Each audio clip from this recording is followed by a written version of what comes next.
You're listening to the Options Insider Radio Network, the home of the Options Podcast. For more quality options programs, visit theoptionsinsider.com or search for Options Insider Radio Network in your podcast provider of choice. Listeners can also access all of our programming through our mobile app available in the iTunes and Google Play stores. Select programs are also available via live stream at mixlr.com/options-insider. That's mixlr.com/options-insider. Don't forget to follow along with your favorite programs and submit your own questions for the hosts at twitter.com/options, stocktwits.com/options, facebook.com/theoptionsinsider, or via questions at theoptionsinsider.com.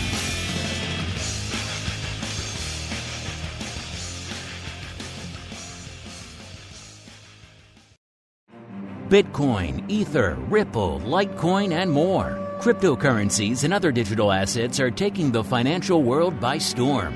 This exploding market provides everything a savvy trader needs: volatility, volume, and liquidity. Provided you know how to find it. That's where we come in. Welcome to the Crypto Rundown. Each week, we'll break down the latest trading activity, trends, and developments on everything from coins to tokens, futures, and even OTC options. If it's moving the crypto markets, then you'll find it on the Crypto Rundown. This program is brought to you by Genesis Volatility, also known as GVol, home of institutional-grade crypto options analytics. Whether you're trading CeFi options or DeFi options, cryptocurrencies move.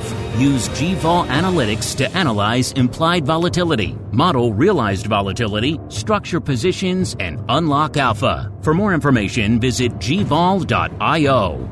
That's GVOL.io. Now it's time to dive into the exploding world of cryptocurrencies and digital assets. It's time for the Crypto Rundown.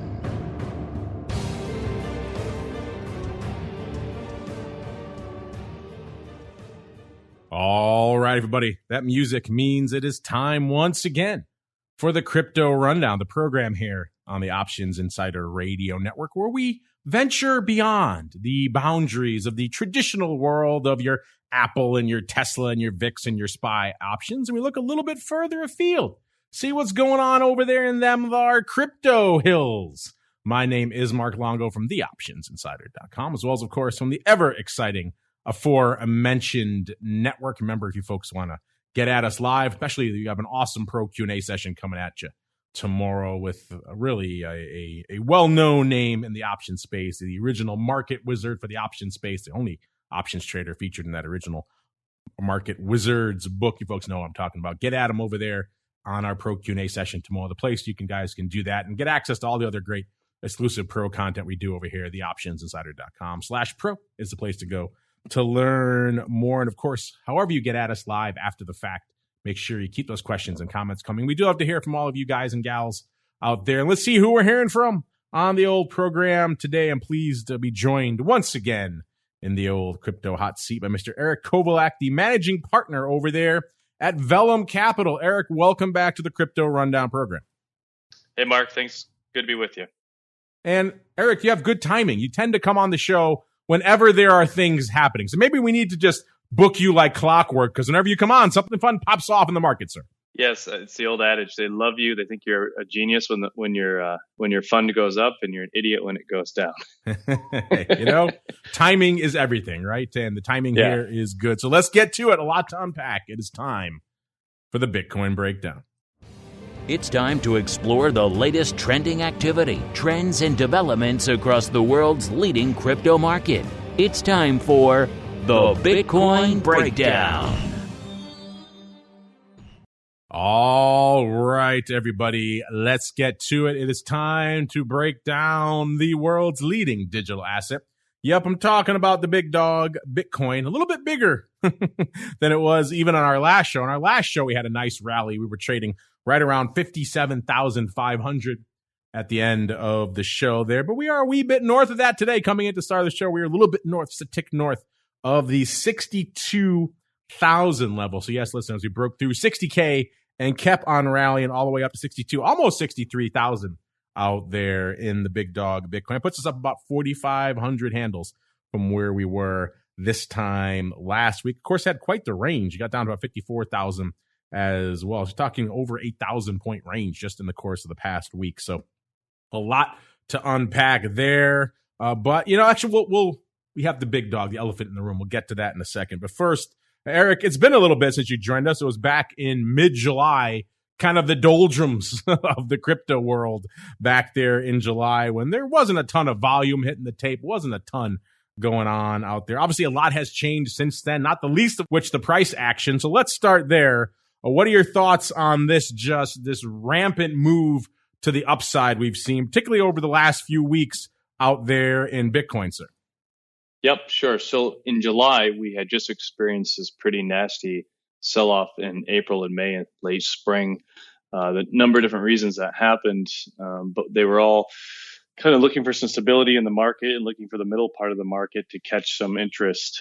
That's happened over the course of the summer going into the fall. For whatever reason, it's not just the fund managers in the crypto space, but I think traders too. They're all kind of targeting year-end numbers, and they're trying to use the end of the year as some sort of indication of the overall strength and the competitive nature of digital assets versus equities and some of the other markets that tend to ramp going into the Santa Claus rally. So I think people started pointing upwards towards end summer. And, last couple of weeks have been really pretty fascinating to watch on two reasons. Primarily, the whole market's gone up quite a bit. I think it's another relapse possibly of the inflation narrative. But also, too, I think during this period, we had VIX play around in the 25s, 24s, 25s for two cycles. I think there were real concerns coming out of Asia and some of the different implosions of that real estate fund over in China. And there was a number of potential risk factors on the horizon, not to mention the one that I think really was the underlying factor for most of the market, and that's the interest rate shifts. And so the somewhat of a surprise aggression in raising interest rates higher than people or faster than people expected, with more confidence than people expected. A lot of factors of risk, including the supply chain interruptions, they're all kind of leading the overall equity market to being a little nervous, really until we just got these consumer numbers out that are starting to look quite positive in the last few days here. So until we saw the VIX drop off in the last week back down into 16, 17 range, I think I even saw a 15 print on the VIX cash. I think equity markets were a bit nervous, and that kept crypto markets kind of nervous. So in the last 2 weeks, we've seen cryptos really ramp in a big way. Interestingly, though, a lot of that has been focused towards Ethereum and Bitcoin. And that's a feature probably both of the ETFs that are coming out, but more so just a general sense of people's willingness to take on risk. So even though prices are a lot higher right now, the underlying metrics in the market I'm seeing are kind of a yellow light, not necessarily a green light yet. We're still trying to navigate this a little bit. I think we all are trying to navigate these crazy waters out there. You touched on the big story. We can't bury the lead any farther here, Eric, because the moment that we have all been waiting for is finally here. Or is it? Yes, since we launched this show, even before then, since back when the futures launched, and even probably before that, people have been speculating on the launch of a potential Bitcoin ETF. This was seen by many as the watershed moment. This is what would transform crypto from a still somewhat, obscure portion of the marketplace, even though it has grown leaps and bounds since the days when the futures first launched, but still somewhat a niche marketplace. This would transform it, some thought overnight, into a big boy, mature marketplace. We'd see volumes explode. We'd see the mainstream folks that are maybe a little bit reticent on going over to a venue like a Coinbase or others and trying to buy spot crypto. They would be more comfortable trading something that could go into their existing securities account. It would drive volumes into the other venues. It would be just this great virtuous cycle, this rising tide that would lift all boats. Well, fast forward to this week, and that moment is effectively here, but with a lot of caveats attached. Yes, we are all eagerly awaiting the launch of the first Bitcoin ETF to come out. It was the PROSHARES Bitcoin Strategy ETF. It is scheduled to begin trading tomorrow. However, there are a couple of caveats baked in there. First off, this is not what a lot of people in the crypto space have been waiting for, something that effectively holds the actual spot Bitcoin. That is not this. This ETF is effectively going to hold the Bitcoin futures that trade over there at CME. Now, we talked about those many times on the show. We do it pretty much every week. And they're, as you said, a large institutionally oriented product. But for the purposes of this, for an area where the regulation is still fluid, for the SEC, really, that is still, I think it's fair to say, a little bit skeptical on the overall crypto space. This, to me, seems like the most sensible way to proceed, and that's clearly why they went this way. All the other proposals that are out there for pure, as they call them, pure play Bitcoin ETFs, all of those are kind of held up in the weeds because the SEC is a little bit concerned about their oversight on those other platforms. On the futures and the listed exchanges here in the US, then we can see a little bit more of the regulators actually having some control. So I think, to me, this surprised a lot of people. It didn't surprise me that the first overall ETF is going to be something based on the lit and listed markets out there. Now, some folks are concerned that, hey, you know, that the spot market is going to easily overwhelm the Bitcoin futures market because the volume is so much larger in one than it is on the other. So they think this is maybe a recipe for disaster. This potential ETF could be manipulated. And some interesting data coming out here. This was a study out of Bitwise Asset Management, and they looked at the CME Bitcoin futures market versus the spot, and they found that the futures markets were the, quote, leading source of price discovery in the Bitcoin market worldwide. They said prices move first on CME ahead of Coinbase, Kraken, and other offshore exchanges. To them, the CME is the big dog. The spot market does not wag the futures tail. So a lot of interesting stuff to get to. But let's start, Eric, kind of the elephant in the room. What are your thoughts on this proposed ETF? I should put out there, too, nothing is official until this thing lists. The SEC could come in at the last minute and say, no, you cannot list this thing. So they still have an objection period. I believe it's till midnight tonight, something along those lines. So we could, after all this talks, not see this thing go live tomorrow. But Eric, what are your thoughts on this ETF in general? The fact that it's a futures-oriented versus more of a pure spot-oriented type product. And then C, what are your thoughts on the impact of this going forward? Yeah, I can imagine the run on stops we'll have at 11:59 tonight. Thanks, yes, it's going to be an interesting time. Well, listen, the Winklevoss twins, they've been at this game since 2013, and for good reason. I mean, whenever you have a very difficult to administrate asset that is, potentially really lucrative to invest in, it helps to have intermediaries that can allow you to access the asset more easily. And ETF's a brilliant idea in that regard. They've been working on it for 8-9 years, put a lot of money into it, a lot of legal cases. And as we find out today, it's going to look a lot more like the various VIX products where you have futures being held. They're going to have to roll them in some way. And I think the real question for investors is the headwind of that future roll worth the ease of access? I'm looking at the futures compilation, right now, and there's a good $400 or $500 a month in premium that you're going to lose. Now, that's not a tremendous amount compared to VIX, but compared to, say, gold or some of these more mature assets, that's quite a headwind. I think that'll probably close up once the ETF opens. There's two things that I'm really enthusiastic about. One, this is going to force, and this has nothing to do with retail investors, but it's going to force bigger pipes between institutions and the futures market and the cash market. So people who are crossing the asset class, who are bringing money back and forth as they're market making or balancing two sides of the book, they're going to have to normalize those pipes. It's going to make the futures a really efficient vehicle. I could actually see more people trading futures because of the existence of the ETF. And I think, too, it's going to normalize a lot of the banking ecosystem between, investment houses, hedge funds, trading institutions and organizations, over-the-counter desk, all this kind of stuff.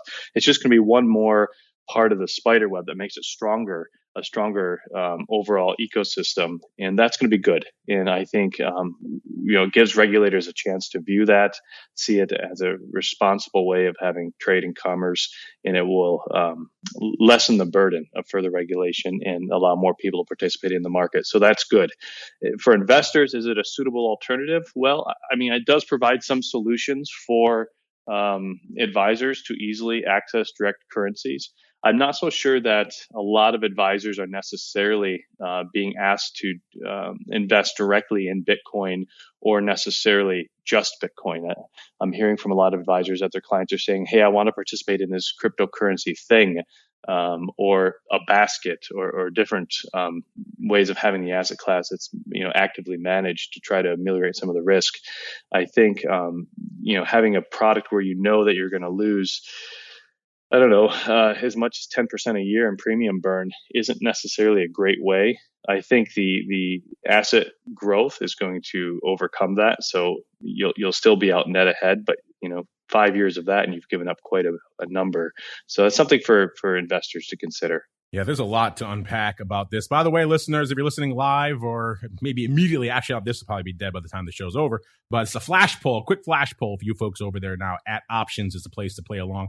Just a simple question. Do you plan to trade the new Bitcoin ETF? Yes, no, or you're not sure yet. Gave you a little bit of an out. Our producers are nice to you today. So far right now, early voting, 60% saying yes, 20% saying no, 20% saying you're not sure yet. This will be live throughout the end of the show. So if you're listening after the fact, sorry, you missed the boat on this one here. But, Eric, I was kind of surprised at some of the pushback we saw to this ETF, because as I mentioned earlier, it seemed to me this was really the only logical way to proceed, was to create something around an already regulated and listed product and then kind of go from there. The notion that we could have this pure ETF just holding the spot out there on all these unregulated venues seemed to me a little bit naive. So I was kind of surprised at the degree of shock there was that, oh my God, they're going with the futures first. Is this kind of the vector you expected them to take as well? This seemed like, to me, the path of least resistance from a regulatory perspective. Was that your thought as well? Did you expect a futures oriented product, or were you surprised that they didn't go the quote unquote pure play route? No, this is what I expected. I think the volatility markets created the model, and they're doing a good job of maintaining it. It's a great market for traders. The volatility market is, and so I think that this is no surprise to see this way. I think that whatever has the easiest regulatory burden is going to get to market first. Yes, it's very much a regulatory driven marketplace at this point, and that we're seeing that play out right now. In fact, you kind of touched on the drag there a couple of times, Eric. Let's just get to this now. I was going to save it for the crypto questions, but we have a few questions on this. First off, we have a question here from Backtrack. He says, hey, Crypto Rundown, love the show. Thanks for being the only guy out there talking about the derivatives side of the market. Well, you're welcome there, Mr. or Mrs. Backtrack. He says, my question. You always talk about the drag of negative roll yield on ETFs that try to replicate futures positions. Do we expect the same negative roll yield effect that we see in USO or VXX to play out in this new Bitcoin ETF? We have a similar question coming in from our live chat. Nickel says he's concerned about the drag on the new Bitcoin ETF.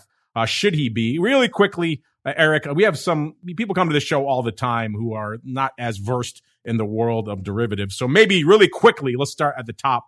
Explain what the heck we mean. Let's try to do it in as simple of a terms as possible in terms of roll yield and Contango and all that fun. And then B, you kind of laid it out somewhere around 10%. What are your thoughts on the impact of that drag? And should there traders out there, should they be maybe a little bit reticent to put their money into this because of that? Yeah, sure. So the premise of the ETF, and this is the big sticking point for regulators, is that if you own a share of the ETF, therefore the ETF has to own something.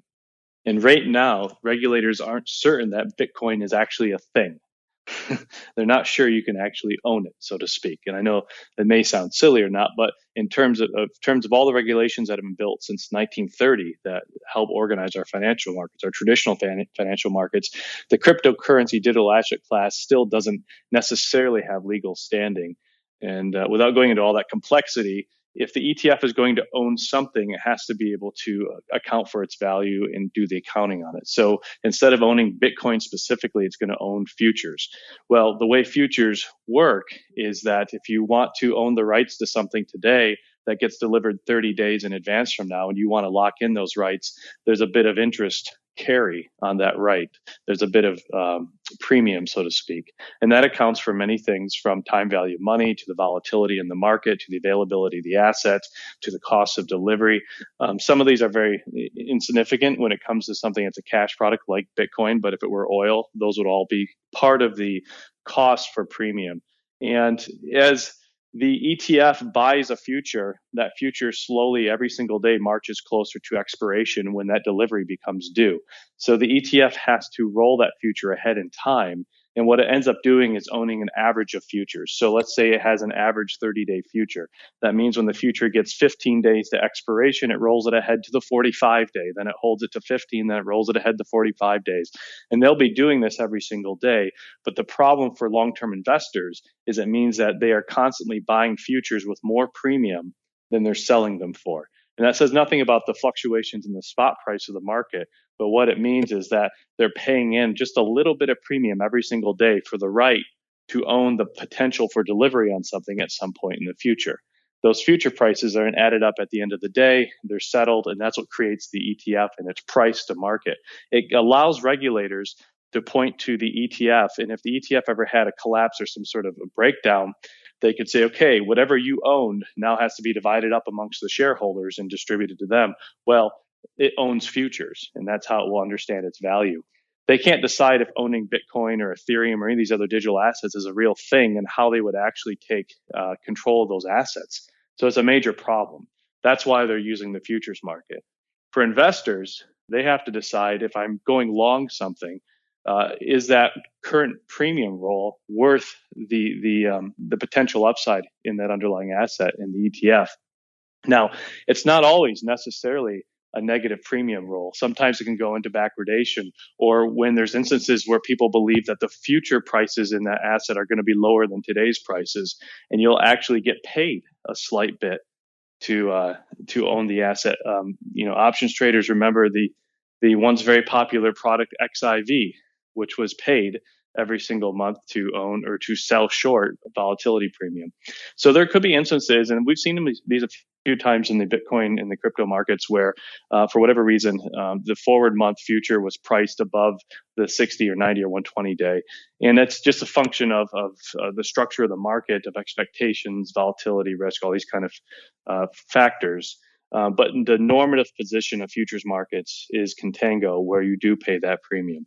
And of course, listeners, if any of that went over your head, check out some of our educational programs on the network: Options Bootcamp, Options Playbook Radio. On the futures side, you may want to check out our This Week in Futures Options program. Not a straight educational show, but we do touch on those topics there, like contango. Get into that in volatility views as well, because that plays out in a lot of the volatility products out there, like the aforementioned VIA-XX out there. Now, Eric, I haven't had a chance to dive into the prospectus on this ETF. Maybe it sounds like you have already. How are they structuring this? Like, obviously, the approach will dictate a lot of how much of drag we're getting. We saw back when the oil markets inverted, we saw USO completely change its approach and get away from a more front contract type approach, which tracks the underlying a lot better, but of course also suffers dramatically from that roll yield. And they kind of pushed their futures exposure a lot farther out the curve. It made it much more resilient to the shocks in the marketplace, but also doesn't track as well. There's kind of payoffs and trade-offs for everything you do. The farther off you go down the curve, the less you suffer from that roll yield, but also the tracking is also a little bit of a problem there. So you can go a basket of different maturities. There's a lot of different approaches. How are they approaching that from this new ETF perspective? I don't know specifically this one, Mark, because there's a number of ETFs that are in the hopper right now. This just happens to be the first one out the door. I do think they're using a 30-day average. It might be a 90-day. I'd have to look. But if you look across the Bitcoin futures curve, you really don't get a more efficient position on carrying until you're about 180 days out. So it's a pretty steep curve, and it maintains that, which makes sense for a highly volatile market. Yeah, so you definitely need to take a judicious approach. This is something to be cautious of, listeners, when you go diving in. Oh, this is amazing, this new Bitcoin ETF. And certainly this is it has the potential to be. It's not a done deal yet. Obviously, you have to wait for the final approval. But it has the potential to be a watershed moment, just like the launch of the futures were. Of course, that ended up ushering in the crypto winter. So I don't think this is going to have the same effect, but still interesting nonetheless. Certainly a big one to watch. And it's had a lot of impacts on the marketplace. You could certainly say that a lot of the run-up we've seen of late has been in just the anticipation and the lead-up, the build-up to the launch of this ETF. So this had a lot of impact on the overall space. Remember, all the analytics are going to break down here, coming at you courtesy of our friends over there at Genesis Volatility. GVOL.io is a place to go to kick the tires and light the fires out there. If you did so, you would see vol coming into today's show has had some interesting movements since our last show. On our last show, it was at about an 81%. Remember, this is kind of like an average at the money vol across the active term structure out there. Coming into today's show is at about 88%, so it has ticked up. And we saw a spike last Friday. Last Friday was kind of the hot day. A lot of volume, a lot of paper, a lot of speculation, frenzy around the ETF and everything else. That drove vol up to about 105%. It's been a little while since we've seen Bitcoin vol really hang out in the triple digits range. And it didn't hang out there for long. That's another feature really of Bitcoin vol these days. Very similar to precious metals vol in that it can get a nice spike to it, but it's very short-lived and it comes back down to a range it was trading in before. And in this case, we're back into the 80% odd range right now. BitVol, our friend Simon Ho's product out there, his Bitcoin VIX, will be on the show coming up soon. Listeners, talk about his newest launch. That's at about a 90%. So that's coming a little bit. It was 92% on our show last week. And in terms of the SKEW, what's going on from the 30 to 20 delta SKEW range out there? Again, if those terms confuse you, check out our educational programming on the network. That has seen a little bit of evolution, even though we did see some big swings between our last show and now. On our last show, it was about a positive 1.5. It swung all the way in another direction, got down to negative 6.1 back on Friday as well. And coming into today's show, has swung back the other way, back up to about a 2.5. We're seeing that similar stuff. Remember, Simon and his team also have that BitSKEW coming out soon, so we get more into that. That has dropped. It was about a 91 on our last show and about a 90.6 coming into today's show. In terms of the action we're seeing out there, we are seeing a lot of action out there in the Bitcoin options as, again, this future, I should say this ETF is really driving a lot of interest out there. And we're seeing that reflected in the volume and indeed the OI. Coming into the start of the show out there on Deribit, which is still the big dog, we have the OI on the calls up to about 138,000. That's up about 22,000 contracts. And this time last week, the puts going up there as well, still pretty much half of what the calls are. The puts are up to about 65,000. It's up about 9,000 contracts from this time last week. In terms of where the action is, where the size positions are in Bitcoin options, it's still December leading the dance, up to 78,000 contracts open. That's up about 7,000 contracts from this time last week. Number 2 is October. It's closing in, but it's not going to have enough time, I don't think, to replace or usurp December at the top of the list. October's up to about 45,000 contracts, opens up about 8,000. And then bringing up the rear, we have the weekly expiring on the 22nd in October with about 25,000. That's a newcomer. Seems to have knocked March out of the top 3 there. In terms of the volume, how much notional value, again, you know, I'm not a huge fan of the notional value moniker or the notional value measure, but again, that's how it's thrown around in the crypto world. So we'll continue on that front. On our last show, the overall notional value of that OI on the options front on Deribit was about 9 billion, about 10 billion if you added in all the other venues. That has swollen to about 12 billion now on Deribit and 13.25 billion or so if you add in all the other venues. Obviously, we have seen a lot of paper. We've also seen the price go up as well. So that combo has managed to help increase that overall notional value of that OI. And in terms of action, how much paper did we see? We saw what could have been the busiest day potentially ever out there in terms of the options on Deribit. We have seen, $1 billion days multiple times. We saw them not too long ago. We have seen $2 billion days. The most recently we saw those was back in April 22nd and 23rd. We saw back-to-back $2 billion days. I'm hard-pressed to think of a $3 billion day, let alone a $3.3 billion day. Yeah, that's exactly what we saw on Deribit last Friday, the 15th. $3.3 billion with the B worth of notional value going up out there on Deribit. That's a huge explosion of value and a far cry from what we saw in the midsummer when we were seeing a couple 100 million there, a couple 100 million. We had weeks of the busiest day. I think near your last show, Eric, in July, the busiest day was 368 million. So a 10x change from your last appearance. Does any of these numbers surprise you, Eric, in terms of the groundswell of volume and the spike in vol and then coming off as we're leading into the launch of this ETF, Eric? No, I think that once this market gets going for derivatives, it's going to be massive. I think it's just going to be unbelievably huge. I think it's going to lead to all sorts of new structuring opportunities for traders. So I'm really pleased to see that.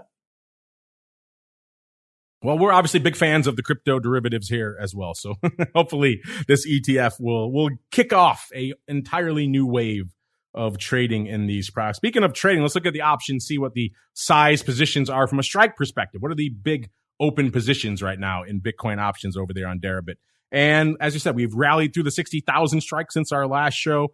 The par strike, the 100,000 strike, seems like it has maintained a death grip on all of your imaginations out there. That continues this week. There are 15,000 contracts open now on the 100,000 strike in Bitcoin. That's up about 2,000 contracts from this time last week. Number two, a still optimistic, even though it doesn't sound as outlandish this week as it did last week or 2 weeks ago.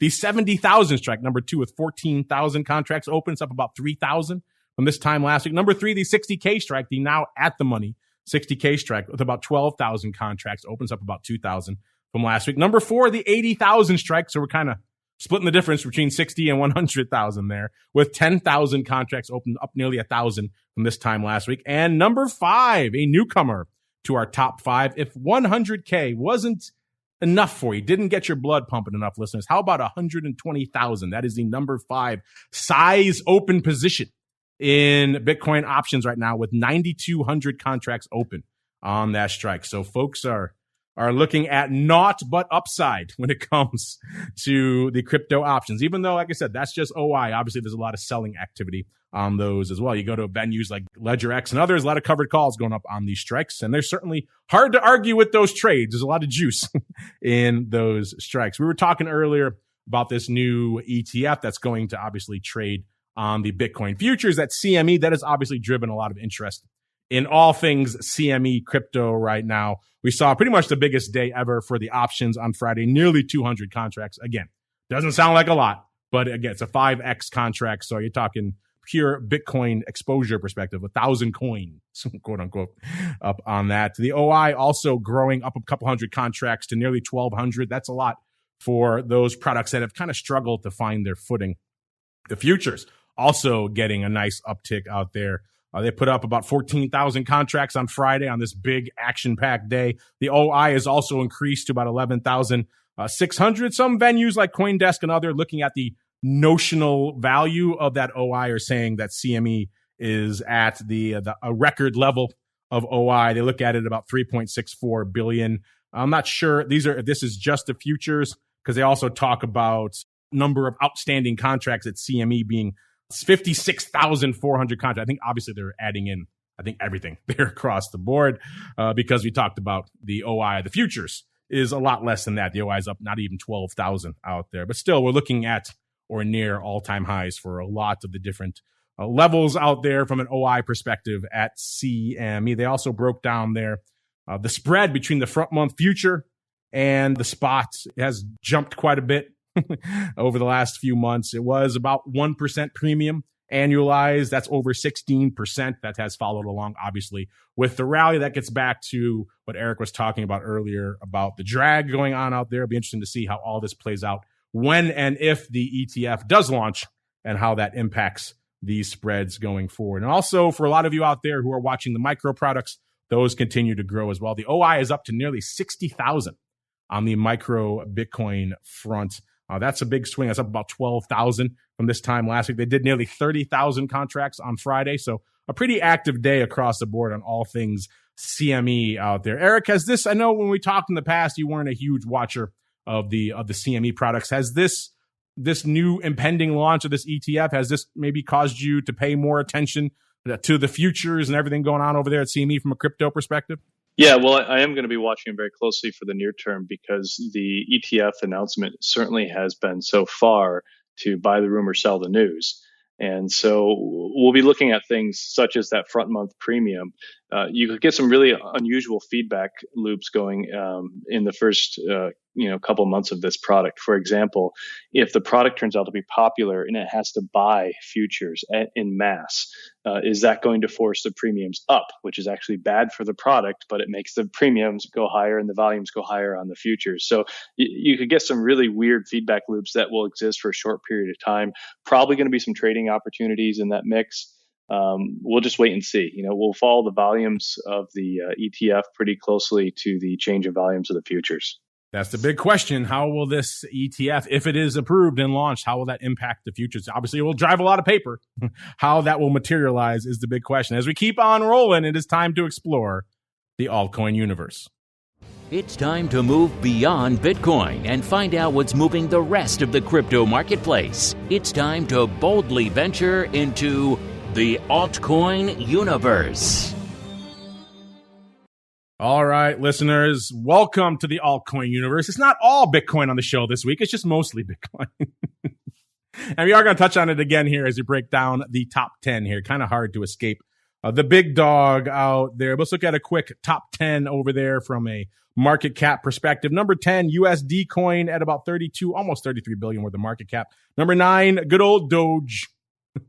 What more can I say about Doge? It hasn't already been said out there. You love it or you hate it. It's very polarizing either way. 33.5 billion worth of market cap for Doge. Number 8, Polkadot, 40 billion, almost exactly. Number 7, Solana, the on again, off again, has had quite the run over the last few months. Gave some of that up. Now is coming back on again at about 46.8 billion out there. Number 6, XRP, right around the 51 billion level. Number 5, Tether at about 69 billion out there. Number 4, Cardano, 69 billion as well, almost 70 billion for Cardano. Number 3, Binance Coin, 80 billion. That means number 2 is ETH, 441 billion. And number 1, the big dog, Bitcoin, holding firm north of the 1T, the 1 trillion level at nearly 1.2 trillion worth of market cap. I know for a lot of you, you're very intrigued about what's going on the ETH side of the fence. How will this new ETF, will this perhaps lead to eventual offerings for ETH out there? After all, there is an ETH futures market at CME, not quite as active or vibrant, doesn't have the history that the Bitcoin futures do, but it does exist, and the possibility for perhaps down the road a similar offering on the ETH front. Coming into today's show, ETH is up not quite 200 handles, about 188 handles. It flirted with the 4,000 level in between our shows, got up about 39.65, and to the dark side at about 3,400. So about a 600 handle range between our last show and now. Eric, I know you spend most of your time watching the big dog out there, which is Bitcoin, but what are your thoughts on the number 2 product from a market cap perspective? I know for a lot of our listeners, it is number 1 in their hearts. Sir, what are you thinking about ETH out there these days? Generally very positive on ETH. The good thing about buying ETH is that you capture a whole basket of layer 1 and layer 2 cryptocurrencies and digital assets. So just to help clarify, layer 1 are the digital assets or cryptocurrencies that describe, the underlying main blockchain architecture. Layer 2 are all the cool things like the operating systems that we build to go on top of the blockchain architecture. So layer 2 is probably where we're going to see a lot of added value come into the market. So I'm starting to pay a lot of attention to those layer 2 and what we call the altcoins, which are the, say, 50 billion to 5 billion space, the next 20 down the list. So there's something interesting going on right now as far as how the whole market is pricing and reacting. We have, over the past, say, 12 months, had a tremendous amount of development go on in the alt space. These projects are starting to show maturity. They're starting to show relevance, technical prowess and advancements. And that's all somewhat, in many ways, just kind of been inventoried by the market, And so it kind of begs the question, should we be investing on a fundamental basis because all of these projects are forward value in the market space, or should we be investing more on a crowd effect basis? And I think the way we're seeing things priced right now, I'm starting to lean into the crowd effect. We know that there is a fundamental arrival of all sorts of new technologies in this space. They're all very interesting, potentially very fruitful. The problem is they're not pricing with a huge amount of enthusiasm right now. And so when the crowd effect is not building price momentum into the markets, you kind of have to say, okay, fundamentally, we know these things are valuable, but they're not, there isn't enough excitement right now for these assets to grow the way that we expect them to. So I'm changing some of my investment theses to look at the overall market, especially the altcoins, as more of a crowd effect. And with crowd effect, trend followers, go to the front of the line, get out your charts and your lines and funny colored patterns and everything else. Because what we're really starting to do is understand where's the crowd hype. This is in many ways kind of a reflexivity, because I think crowd hype is what's going to drive pricing going into this fall and winter period more than the fundamental analysis on these things, because they're all so broad and so complex that for investors to try to understand which one of these is going to be fundamentally more important than the others is a tremendously difficult challenge. However, for investors to say which one of these has the most upward momentum right now, that's a very simple visual or mathematical equation that any investor can do. So I think right now the more useful tools are going to be in the crowd hype and in the momentum space. Interesting. Has this caused you to, sounds like you're changing your outlook a little bit. Has this caused you to change your positioning overall in ETH? Have you decided to go more into it, or perhaps maybe, as you mentioned, perhaps instead investigate some of these more direct layer 2 opportunities? Yeah, we're moving further down the asset allocation space into things that have smaller market caps. We're seeing such stability and maturity in Bitcoin and Ethereum and their ability to both act together, but to also be a reservoir of value for the rest of the economy. So you look at things like Solana, POLKADOT, Uniswap, Luna, Litecoin. I think it's kind of fallen out of the running in many ways, but Matic, Link, some of these other projects, they have such tremendous upside when they are at, $10 billion market caps. And the capacity from the price very quickly is very attractive. So obviously at VELLUM Capital, we are an investment fund that runs a basket, and we have a lot of risk controls in place. So no, we don't go 80% in on Shiba Inu or one of these crazy things. However, we do have a portion of the overall portfolio that we allocate to more aggressive style positions. And we monitor these very closely and aggressively. But when there is upside momentum, we aim to capture that, because these are more likely than not going to grow faster than Bitcoin and Ethereum in the near term. You heard it here first. VELLUM 100% in on Shiba Inu here. So notify his investors for him as we keep on rolling. Let's see what's going on from an overall ETH perspective out here. Something similar from a vol perspective playing out in ETH to what we saw in Bitcoin on our last show. We're at about a 91%. Of course, we spiked last Friday up to about 105. So similar levels to Bitcoin out there, and coming back off a little bit back into the 90s, if ever so slightly. We're at about a 99% coming into the start of the show. SKEW, similar deal out there. It was about a positive 0.5 on our last show. It spiked to almost a full 5 back on Friday, about 4.8. And it's back down now to about a positive 2.5.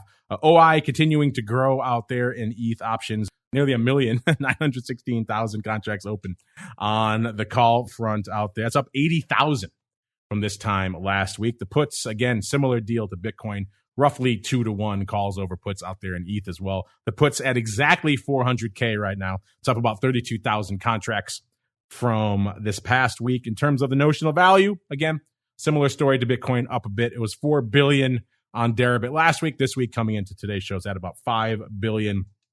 Volume-wise, we saw some nice numbers, but again, nowhere near the record or near record levels we saw out there in Bitcoin. Remember, we have seen 1 billion multiple times out there in ETH. We haven't seen that over the course of this past week. The most active things got was about half that, about 525 million on the 16th, of $500 million. So about half of the levels we've seen in previous active days. It was sustained. We saw a few days of that last week, but nowhere near the highs we saw from a notional volume perspective that we saw out there in Bitcoin. Looking at where you folks are lining up from a monthly perspective, where your trades are lining up from an expiration perspective. December, again, it remains the quarterlies having a firm grip on these positions, particularly in ETH. 513,000 contracts open in December, and ETH's up about 14,000 from this time last week. Number 2 is October with about 235,000 contracts, up about 30,000 from this time last week. And number 3 is March with about 207,000 contracts open. It's up about 27,000 contracts from this time last week. In terms of the size positions, where are you folks lining up from a strike perspective out there? Similar to Bitcoin as well, Bitcoin, the big dog, is the par strike. In ETH, it has been for some time the 5,000 strike, and that remains the case this week as well. 96,000 contracts open on the 5K strike, so up about 20,000 from this time last week. That's a big jump. Number 2 is the 10,000 strike. So if 5,000 isn't quite optimistic enough for you, the 10,000 strike is there with 68,000 contracts at number 2. It's up about 8,000 from this time last week. Number 3, the 4K strike. So kind of hovering to the at the money or in the money, depending on where we are on a particular day. That has about 56,000 contracts open. That's actually unched, which is surprising. That hasn't really seen a big change since this time last week. Number 4, a newcomer. So if the 5K and the 10K strikes weren't interesting enough for your blood out there, allow me to offer you the 15,000 strike, a newcomer to our top 5 at number 4 with 55,000 contracts open up there. There's a lot of size open on these far out of the money strikes. And number 5, the comparatively rational and reasonable 6,000 strike with 52,000 contracts, up about 5,000 from this time last week. In terms of the futures, we were just talking about the CME products over there. Obviously, a lot of focus on those this week. Not as much of a focus on the ETH futures over there at CME, and that's reflected in the numbers. The OI is actually down from this time last week. It's down to about exactly 4,000. That puts it down about 600 contracts from this time last week. And we saw them put up about exactly 4,000 contracts out there as well this time last week. So, interesting stuff out there across the board, but not as much paper going up in the world of ETH. Eric, any of this surprise you? Either the options numbers, the vol, the SKEW, the overall size positioning out there, or perhaps the fact that, the ETH future is doing all right over there at CME, but not blowing any doors off yet? No, it makes sense to me. The ETH ecosystem has a lot of things going on, and it's a very exciting thing for people who've been in the crypto space for a long time. But the availability of active traders to participate in things like derivatives on ETH, whether it's staking and renting out their coins or just there's all sorts of different things going on. So there's a huge menu of choices. There's no limit of ways to either use leverage or interest and time and other features that are unique to ETH that Bitcoin don't really have developed for it. So the fact that they're not going to traditional market vehicles is no surprise. Whether they eventually do or not will really say a lot about the ability of the crypto space to develop these new ideas. Let's look really quickly at some of the other altcoin that are lighting up your tape before we get to some more of your questions and wrap things up. Ripple taking a bit of a break since our last show, off about 6 cents. And good old Doge, a little bit of a lift, up about 2.5 cents since our last show. In terms of other products out there, we've seen Cardano kind of unched off about a nickel from this time last week. Polkadot get a nice little lift up about 6.5 handles. And Solana back up nearly 12 handles. So getting back some of that juice that it gave up in the previous week out there. And of course, good old Litecoin at about almost 180, 179 out there, up about nearly 5 handles since our last show. Has had an interesting trajectory since that big pump and dump that came out about them. But it seems like it got Litecoin back on a lot of people's radar. Maybe had forgotten about it. So interesting stuff afoot out there as well. Let's see if your questions are interesting. You already got to some of them. We'll see if the rest are good as well. It is time to answer your crypto questions. You've got questions about crypto. Who doesn't? It's time to find out the answers to your crypto questions. All right, everybody, welcome to the crypto questions. Before I get to those, let me pay off really quickly the flash poll. We still have a few minutes left on this. We're coming up to the end of the show here. We asked you, do you plan to trade the new ETF? Quite simply, yes, no, or you're not sure yet. It's gotten more heated than I thought. It's pretty contentious out there. I thought it might be biased in one direction or the other, but coming into the end of the show here, we have 50% saying yes, 40% saying no, and 10% saying they're not sure yet. If you haven't voted, get in there quickly. It's going the way of the dodo soon. Speaking of this ETF, everyone's got it on the brain these days, Eric. FFT wants to know. He says, I don't want to trade the CME futures. Is there any chance of a non-futures denominated Bitcoin ETF launching this year? This is kind of the question everyone has on the brain these days, Eric. So what are your thoughts on this and the chances for the quote-unquote pure play ETF coming out sometime this year, sir? So an ETF, an electronically traded fund is by its nature a regulated fund, and it has to settle to something. And I mean, you could have an ETF in soybeans or whatever you wanted to have. If you could show regulators that at the end of the day, when you have to settle, you can count up the number of beans you have, and there's a legitimate exercise that does some verification. And until the regulators have made pronouncements on most of these crypto assets, my general vote is no. There's not going to be a fund that directly holds the underlying assets. Right now, the regulators in the regulatory space are spending a lot of time looking at the stability coins. I know a fine was just put out to Tether recently. Stability coins are a very curious thing for why they even exist. I can see the market mechanism and the reason for having them. They don't really have an economic reason for existing other than as an offset, risk offset. Depending on how those eventually are treated, and if the SEC determines that a number of the altcoins or tier 2 projects are in fact equities or some other regulated tradable, then I think we'll have a very different outlook on what can be thrown into an ETF or not. But as we are right now, I'd say there's very close to a 0% chance of having a direct Bitcoin ETF by the end of the year.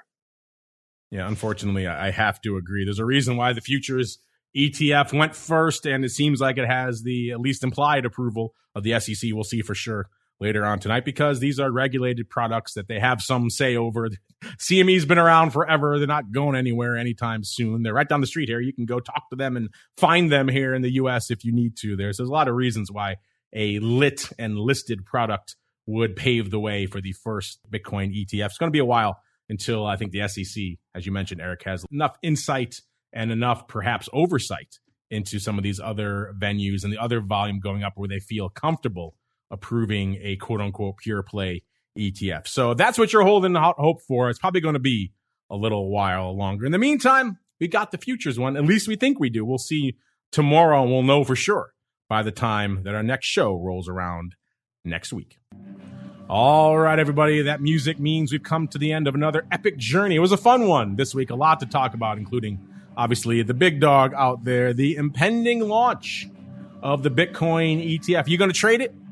Let us know. Yeah, that poll is going to go way the dodo pretty soon, but hit us up on all the various platforms out there. Let us know your thoughts. You haven't been reticent in the past. I don't expect you to be reticent on this topic either. Are you still holding out hope for the quote unquote pure play product? Are you trading something else? You're over Bitcoin? Hit us up. Let us know out there. And Eric, if the folks are interested in what you guys are up to over there at VELLUM Capital, perhaps they want to learn more, where should they go? What should they do? Yep. Visit us at www.vellum.capital or send us an email at info@vellum.capital, CAPITAL, and we'll write you back right away and be glad to talk to you. There you go. VELLUM Capital is the place to go. That's 2 L's, VELLUM Capital out there. And of course, you know where to go to learn more about all these analytics we're talking about on the show today. Perhaps do your own research, your own analysis. gvol.io is the place to go to kick the tires and light the fires. You can see all this data for yourselves over there. And of course, we'll see you back here throughout the rest of the week. We've got a great pro Q&A coming up with the one and only Mr. Tony Saliba tomorrow for all of you out there in the secret club. If you haven't joined up yet, theoptionsinsider.com/pro is the place to go to learn more about that. Of course, Wednesday, for a lot of you out there who are newer to the world of derivatives, Options Bootcamp, Options Playbook Radio, 2 great educational shows coming at you every Wednesday here on the network. Thursday, This Week in Futures Options, another show on the network where we get into the world of crypto. Check that one out if you haven't done so already. Of course, episode 2 of the Option Block Friday Volatility Views. And for all of you Secret Club members, you get Options Oddities as well. Then we're back again next Monday with another episode of the Crypto Rundown. This program is brought to you by Genesis Volatility, also known as GVOL, home of institutional-grade crypto options analytics. Whether you're trading CeFi options or DeFi options, cryptocurrencies move. Use GVOL Analytics to analyze implied volatility, model realized volatility, structure positions, and unlock alpha. For more information, visit gvol.io. That's GVOL.io.